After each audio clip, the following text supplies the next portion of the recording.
천혜의 자연환경만큼이나 다채로운 문화와 예술을 접할 수 있는 나라, 호주. 이곳은 시드니에 위치한 한 공립 초등학교입니다.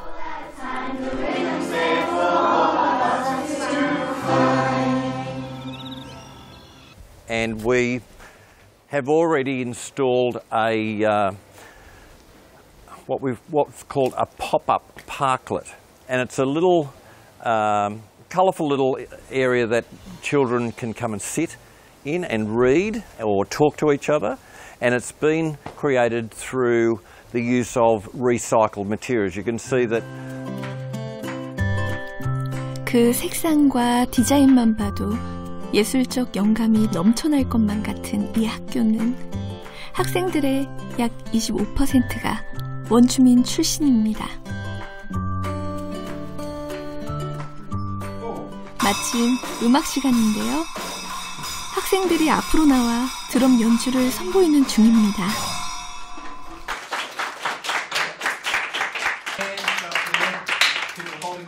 Next few people, I'm just going to keep moving around. I've got some other people I think.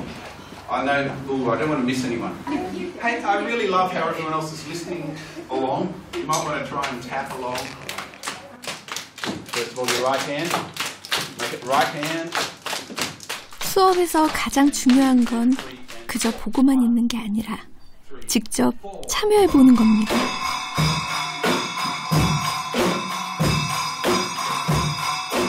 I think the music program is very effective in encouraging the students to have a go and to take a risk where they're doing something that they've not done before.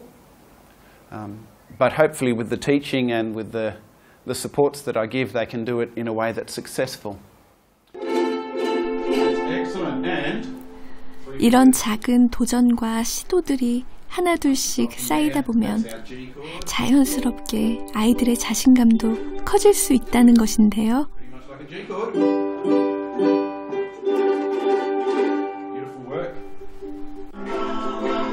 무언가 창의적인 것을 시도하기 위해서는 어려서부터 아이들에게 용기와 자신감을 심어주는 것이 무엇보다 필요하다고 믿기 때문입니다. 특히 오늘은 원주민들의 문화를 음악으로 익히는 시간입니다.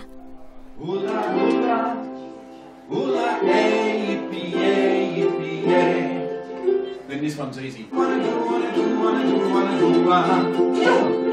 Ready and stop. Of course, if you can play more strums than that, it's quite okay to do that. Okay, so remember, I'm gonna call it and clap it, and then you call it and clap it back. Okay? That'll work better because that'll sound really good on the drums. Let's start it again from the top. Waggle. Waggle. Bulla. Bulla. Bulla, bulla, waggle.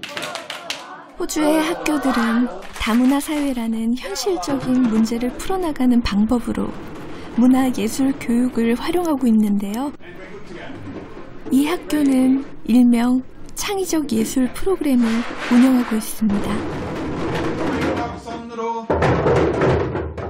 So the reason we set up our Creative and Performing Arts program is so students could experience success in the creative and performing arts, which would allow them, and examples of that are in music, dance, drama and art, and they would build confidence, they would want to come to school, they'd be more engaged and excited about learning.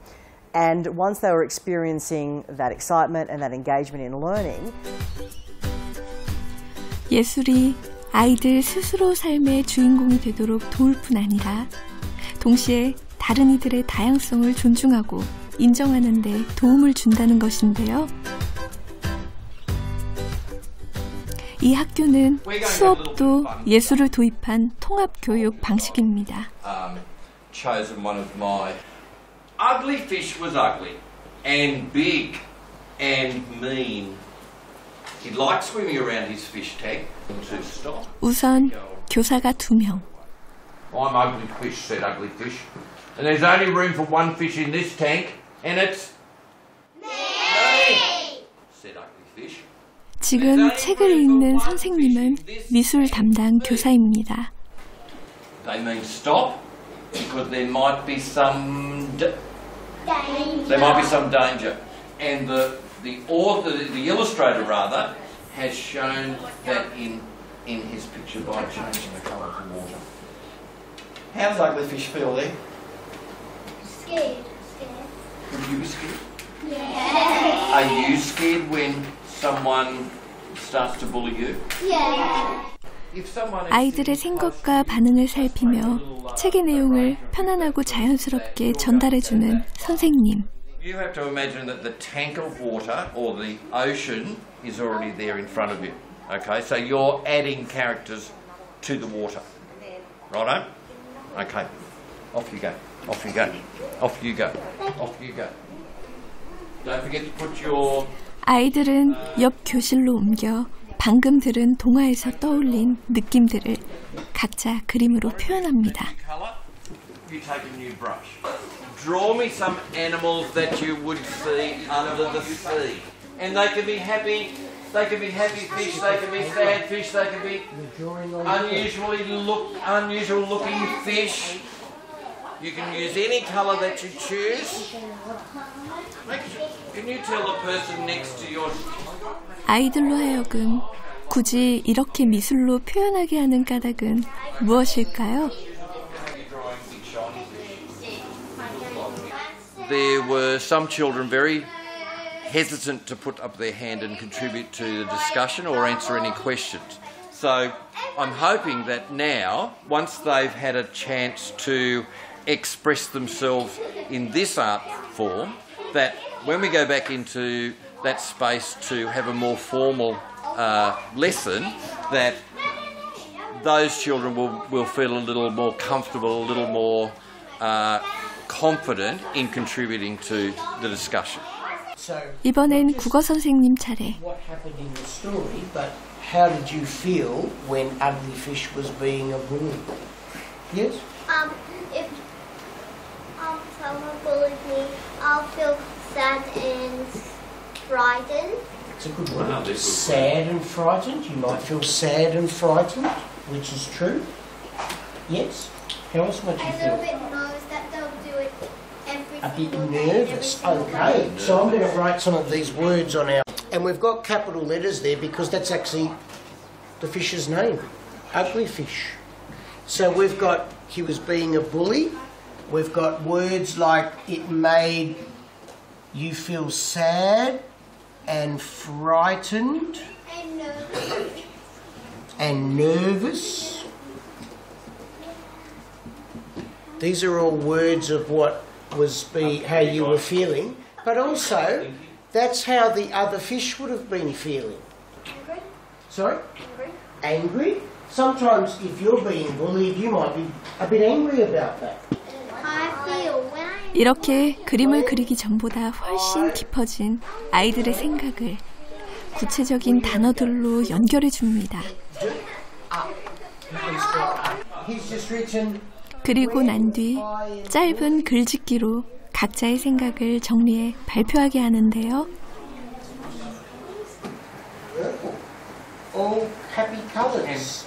When I get bullied, I will tell the teacher on duty at playtime. When I'm bullied, I feel angry because it's disrespectful. Because it is disrespectful. That's exactly right. It is disrespectful to be bullied. Good job. Excellent. Can we...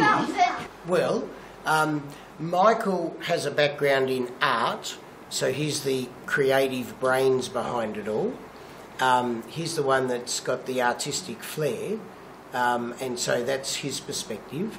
From my point of view, as a classroom teacher, this helps me in my explicit instruction of teaching literacy and writing in particular.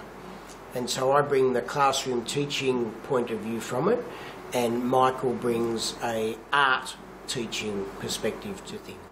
It's not just art in class. We're looking at how art relates to history and literacy and how it can be done creatively across curriculum areas. And we do that because, again, it comes back to we want our children to be excited about learning. We want them to come to school. We have, over the years, we've been below state average for attendance. So we have students who have far too much time off, and we were looking at creative ways about making school exciting so they actually come to school more frequently.